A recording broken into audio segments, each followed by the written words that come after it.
தமிழ்நாட்டிற்கு போதைப் பொருள் அறவே கூடாது.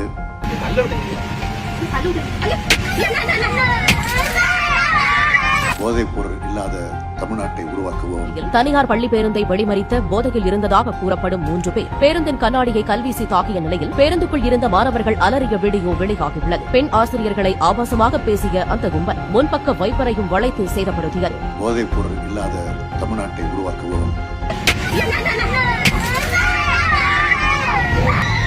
Stalin and came, Tamil Nadu is slowly becoming the drug capital of the country. குறைஞ்சிக்கிட்டு வருதுன்னு தான் நான் சொல்றேன்.